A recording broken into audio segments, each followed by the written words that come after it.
ਵਾਹਿਗੁਰੂ ਜੀ ਕਾ ਖਾਲਸਾ ਵਾਹਿਗੁਰੂ जी की फतेह। मैं ਤੁਹਾਡੀ ਹੋਸਟ ਰੀਤ ਕੌਰ ਨਿਊਜ਼ ਟੀਵੀ 84 ਦੇ ਨਾਲ ਵਿਊਅਰਸ। ਪਿਛਲੇ ਕਾਫੀ ਦਿਨਾਂ ਤੋਂ ਸਿੰਘਾਂ ਦੀ ਰਿਹਾਈ ਲਈ ਪਿਛਲੇ ਲਗਭਗ 3 ਮਹੀਨੇ ਤੋਂ ਭੁੱਖ ਹੜਤਾਲ ਤੇ ਬੈਠੇ 82 ਸਾਲਾਂ ਬਾਪੂ ਸੂਰਜ ਸਿੰਘ ਖਾਲਸਾ ਨੂੰ ਪੁਲਿਸ ਨੇ ਭੁੱਖ ਹੜਤਾਲ ਵਾਲੀ ਥਾਂ ਤੋਂ ਜਬਰੀ ਚੁੱਕ ਕੇ ਲੁਧਿਆਣਾ ਦੇ ਇੱਕ ਸਿਵਲ ਹਸਪੀਟਲ ਦੇ ਵਿੱਚ ਨਜ਼ਰਬੰਦ ਕਰਕੇ ਰੱਖਿਆ ਹੋਇਆ ਹੈ ਤੇ ਉਹਨਾਂ ਨੂੰ ਫੋਰਸ ਫੀਡ ਕੀਤਾ ਜਾ ਰਿਹਾ ਹੈ ਅਤੇ ਬਿਨਾਂ ਕਿਸੇ ਜੁਰਮ ਤੋਂ ਬਾਪੂ ਸੂਰਜ ਸਿੰਘ ਜੀ ਦੇ ਸਪੁੱਤਰ ਵੀਰ ਰਵਿੰਦਰਜੀਤ ਸਿੰਘ ਗੋਗੀ ਨੂੰ ਵੀ ਝੂਠੇ ਕੇਸ ਦੇ ਵਿੱਚ ਫਸਾ ਕੇ ਲੁਧਿਆਣਾ ਜੇਲ੍ਹ ਵਿੱਚ ਬੰਦ ਕੀਤਾ ਹੈ, ਜਿੱਥੇ ਪੁਲਿਸ ਉਹਨਾਂ ਤੇ ਤਸ਼ੱਦਦ ਕਰ ਰਹੀ ਹੈ। ਅੱਜ ਅਸੀਂ ਬਾਪੂ ਸੂਰਜ ਸਿੰਘ ਜੀ ਦੀ ਸਿਹਤ ਅਤੇ ਵੀਰ ਰਵਿੰਦਰਜੀਤ ਸਿੰਘ ਜੀ ਦੇ ਕੇਸ ਸੰਬੰਧੀ ਬਾਪੂ ਸੂਰਜ ਸਿੰਘ ਜੀ ਸਪੁੱਤਰੀ ਬੀਬੀ ਸਰਵਿੰਦਰ ਕੌਰ ਜੀ ਨਾਲ ਗੱਲਬਾਤ ਕਰਾਂਗੇ, ਜਿਹੜੇ ਕਿ ਲੁਧਿਆਣੇ ਤੋਂ ਸਾਡੇ ਨਾਲ ਫੋਨ ਲਾਈਨ ਤੇ ਜੁੜ ਚੁੱਕੇ ਨੇ। ਜੀ ਭੈਣ ਜੀ, ਵਾਹਿਗੁਰੂ ਜੀ ਕਾ ਖਾਲਸਾ ਵਾਹਿਗੁਰੂ ਜੀ ਕੀ ਫਤਿਹ। ਵਾਹਿਗੁਰੂ ਜੀ ਕਾ ਖਾਲਸਾ ਵਾਹਿਗੁਰੂ ਜੀ ਕੀ ਫਤਿਹ ਜੀ।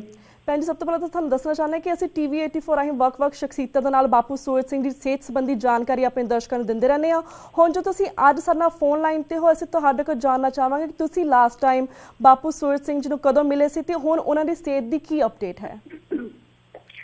ਲਾਸਟ ਟਾਈਮ ਮੈਂ ਕੱਲ ਮਿਲੀ ਸੀ ਬਾਪੂ ਜੀ ਨੂੰ। ਤਕਰੀਬਨ ਹਰ ਰੋਜ਼ ਮੈਂ ਮਿਲਣ ਦੀ ਕੋਸ਼ਿਸ਼ ਕਰਦੀ ਹਾਂ ਤੇ ਕੱਲ ਮੈਂ ਮਿਲੀ ਸੀ। ਬਾਪੂ ਜੀ ਕਾਫੀ ਕਮਜ਼ੋਰ ਨੇ ਜੀ, ਪਰ ਬਹੁਤ ਚੜ੍ਹਦੀ ਕਲਾ ਚ ਨੇ। ਬਾਪੂ ਜੀ ਦਾ weight ਕਾਫੀ ਭਾਰ ਜਿਹੜਾ ਹੈਗਾ ਹਰ ਰੋਜ਼ ਘਟ ਰਿਹਾ ਹੈਗਾ।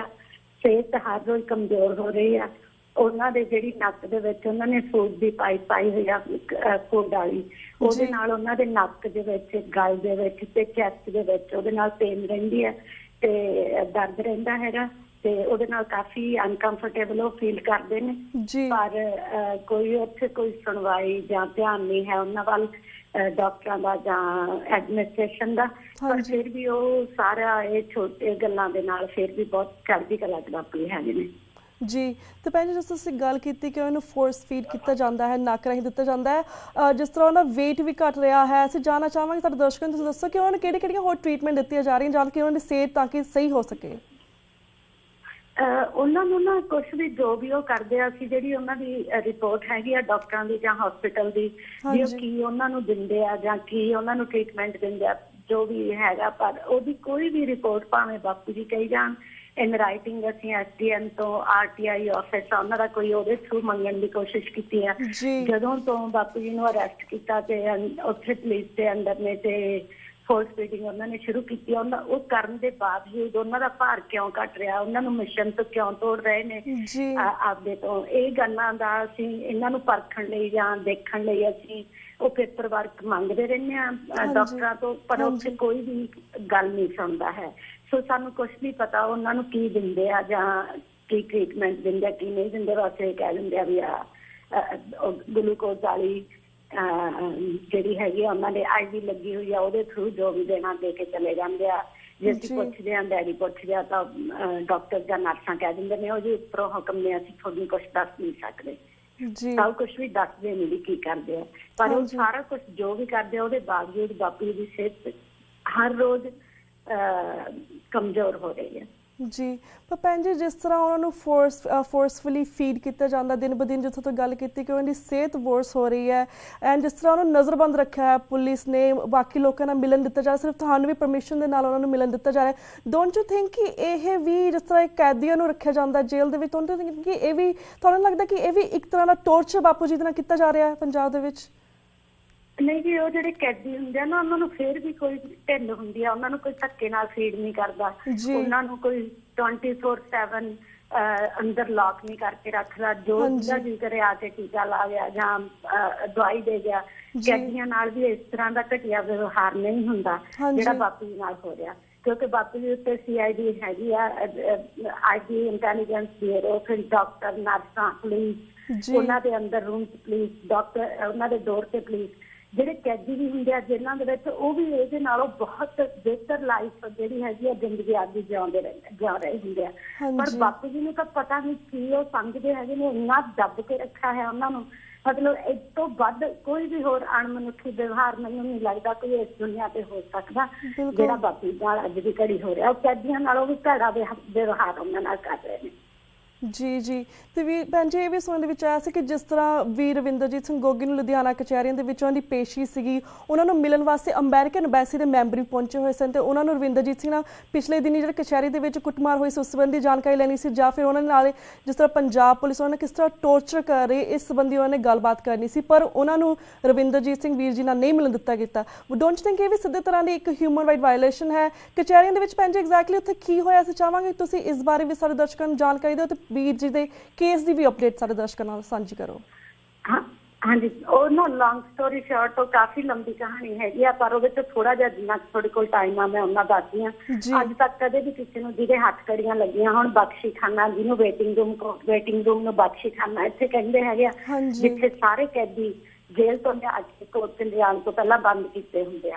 ਉਹਦੇ ਵਿੱਚੋਂ ਜਦੋਂ ਵੀ ਵੀਰੇ ਨੂੰ ਬਾਹਰ ਲੈ ਕੇ ਆਉਂਦੇ ਆ ਤਾਂ 2 ਜਾਣਿਆਂ ਨੂੰ ਇੱਕ ਹੱਥਕੜੀ ਲਾ ਕੇ ਲੈ ਕੇ ਆਉਂਦੇ ਆ। ਉਸ ਦਿਨ ਇੱਕ ਹੱਥਕੜੀ ਚ ਇਕੱਲੇ ਵੀਰੇ ਨੂੰ ਲੰਚ ਟਾਈਮ ਦੇ ਵਿੱਚ ਬਾਹਰ ਕੱਢਿਆ ਗਿਆ। ਪਹਿਲੀ ਗੱਲ ਤਾਂ ਉਹੀ ਸਾਨੂੰ ਇਹ ਲੱਗਦਾ ਵੀ ਪਲਾਨ ਸੀਗਾ ਕਿ ਉਹਨਾਂ ਨੂੰ ਉੱਥੇ ਲਿਆ ਕੇ ਕੋਰਟ ਦੇ ਵਿੱਚ ਲੋਕਾਂ ਦੇ ਸਾਹਮਣੇ ਉਹਨਾਂ ਨੇ ਟੌਰਚਰ ਕੀਤਾ ਹੈਗਾ, ਉਹਨਾਂ ਦੀ ਬੇਇੱਜ਼ਤੀ ਕੀਤੀ ਆ, ਕੈਦੀਆਂ ਦੇ ਮੂਹਰੇ ਕੀਤੀ ਆ।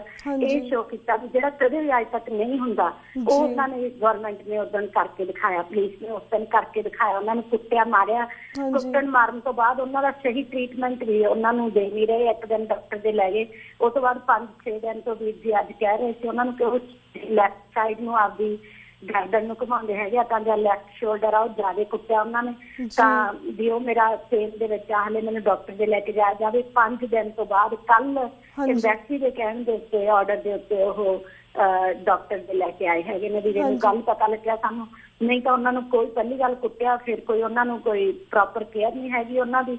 ਤੇ ਉਸ ਤੋਂ ਬਾਅਦ ਜਿਹੜੇ ਐਮਬੈਸੀ ਵਾਲੇ ਲੋਕ ਉੱਥੇ ਆਏ ਹੋਏ ਸੀਗੇ, 2 ਰਿਪਰੈਜ਼ੈਂਟੇਟਿਵ ਸੀਗੇ, ਸਾਰਾ ਦਿਨ ਅਸੀਂ 5-7 ਜਾਣੇ ਨੇ, ਸਾਡਾ ਲਾਇਰ, 2 ਐਮਬੈਸੀ ਤੋਂ, ਮੈਂ, ਮੇਰੇ ਫੈਮਿਲੀ ਮੈਂਬਰ, ਵੀਰੇ ਦੀ ਓਪਨ ਕੋਰਟ ਸੀ। ਐਮਬੈਸੀ ਵਾਲੇ ਜਾਣਨਾ ਚਾਹੁੰਦੇ ਸੀ ਵੀ ਇਹ ਕਿੱਥੇ ਤੱਕ ਕੇਸ ਹੈਗਾ, ਕੀ ਹੋ ਰਿਹਾ ਤੇ ਜਿਹੜਾ ਉਹਨਾਂ ਨਾਲ ਅਣਮਨੁੱਖੀ ਵਿਵਹਾਰ ਹੋਇਆ ਉਹ ਕਿਉਂ ਹੋਇਆ, ਟੌਰਚਰ ਕਿਉਂ ਕੀਤਾ। ਪਰ ਇੰਨੀ ਹਾਸੋਹੀਣ ਉਹਨਾਂ ਨੇ ਇੰਡੀਆ ਦੀ ਹਾਲਤ US ਐਮਬੈਸੀ ਦੇ ਮੂਹਰੇ ਪੰਜਾਬ ਪੁਲਿਸ ਨੇ ਜਾਂ ਇਹਨਾਂ ਦੀ ਪੰਜਾਬ ਐਡਮਿਨਿਸਟ੍ਰੇਸ਼ਨ ਨੇ, ਲੁਧਿਆਣਾ ਨੇ ਉਹਨਾਂ ਦੇ ਮੂਹਰੇ ਬਣਾਈ। ਇਹ ਆਫਿਸ ਅਸੀਂ ਇੱਕ ਜਾਈਏ, CP ਕੋਲੇ ਜਾਈਏ, ਤੁਸੀਂ ADCP ਕੋਲੇ ਜਾਓ, ADCP ਕੋਲ ਜਾਂਦੇ ਤੁਸੀਂ ਬਰਾੜ ਸਾਹਿਬ ਕੋਲੇ ਜਾਓ, ਬਰਾੜ ਸਾਹਿਬ ਕਹਿੰਦੇ ਭੁੱਲਰ ਸਾਹਿਬ ਨੂੰ ਮਿਲੋ। ਅੱਧਾ ਦਿਨ ਮਤਲਬ ਉਹ ਰੋਣ ਵਾਲੇ ਹੋ ਗਏ ਸੀ ਐਮਬੈਸੀ ਵਾਲੇ ਵੀ। ਦੈਟਸ ਵਾਟ ਦੇ ਡੂ, ਕਹਿੰਦੇ that's what happens in here in India. ਮੈਂ ਕਿਹਾ I face it every day. ਪਰ ਅਸੀਂ ਇਹਨੂੰ ਸਾਰਾ ਦਿਨ ਮੈਨੂੰ ਇਹ ਵੀ ਕਹਿਣ ਦੇ ਵਿੱਚ ਬਾਹਰਲੇ ਦੇਸ਼ ਸ਼ਰਮ ਮਹਿਸੂਸ ਹੁੰਦੀ ਹੈ ਵੀ ਜਿਹੜੇ ਇੰਡੀਆ ਨੂੰ ਅਸੀਂ ਭੱਜ ਕੇ ਆਉਂਦੇ ਹਾਂ ਨਾ, ਤੇ ਜਿਹੜੇ ਪੰਜਾਬ ਦੀ ਅਸੀਂ ਮਿੱਟੀ ਸੁੰਘਣ ਨੂੰ ਇੱਥੇ ਬਾਹਰਲੇ ਦੇਸ਼ਾਂ 'ਚ ਬੈਠੇ ਤਰਸਦੇ ਹੁੰਦੇ ਹਾਂ, ਉਹਦਾ ਹਾਲਤ ਐਡੀ ਬੁਰੀ ਹੈਗੀ ਹੈ ਇੱਥੇ ਇੰਡੀਆ ਦੇ ਵਿੱਚ। US ਐਮਬੈਸੀ ਦੇ ਮੂਹਰੇ ਜਲੂਸ ਕੱਢਿਆ ਇਹਨਾਂ ਨੇ ਆਪਦਾ ਬਿਨਾਂ ਕਿਸੇ ਦੇ ਕਹੇ ਤੋਂ। ਉਹਨਾਂ ਨੂੰ ਕੋਈ ਵੀ ਇਹ ਮਿਲੇ ਨਹੀਂ, ਬਿਲਕੁਲ ਨਿਰਾਸ਼ ਹੋ ਕੇ ਇੱਥੋਂ ਕਚਹਿਰੀ ਦੇ ਵਿੱਚੋਂ ਜਦੋਂ ਵੀਰੇ ਨੂੰ ਫਟਾਫਟ ਕੋਰਟ ਦੇ ਵਿੱਚੋਂ ਬਿਨਾਂ ਪੇਸ਼ ਕੀਤੇ ਉੱਥੇ ਲੈ ਗਏ, ਜੇਲ੍ਹ 'ਚ ਲੈ ਗਏ।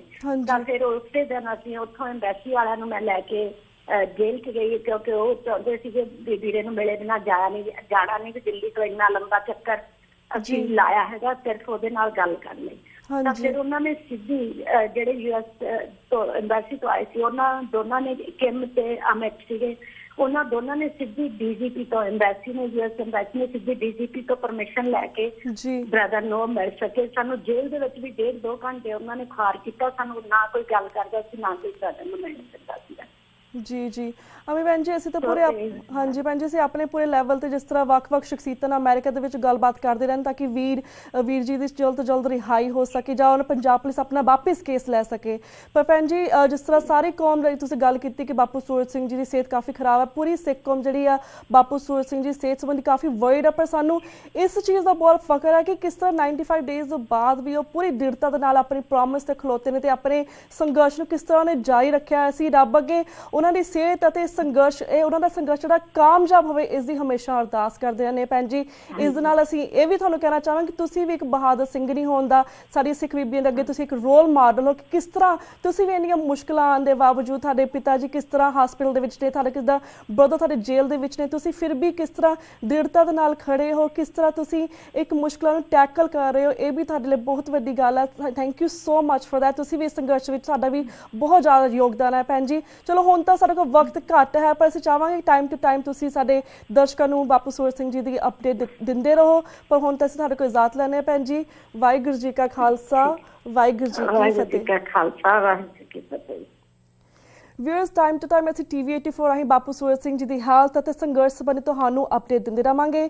ਹੁਣ ਵਕਤ ਹੋ ਗਿਆ ਇੱਕ ਛੋਟੇ ਜਿਹੇ ਬ੍ਰੇਕ ਦਾ, so keep watching news TV 84। We'll be right back after a short break.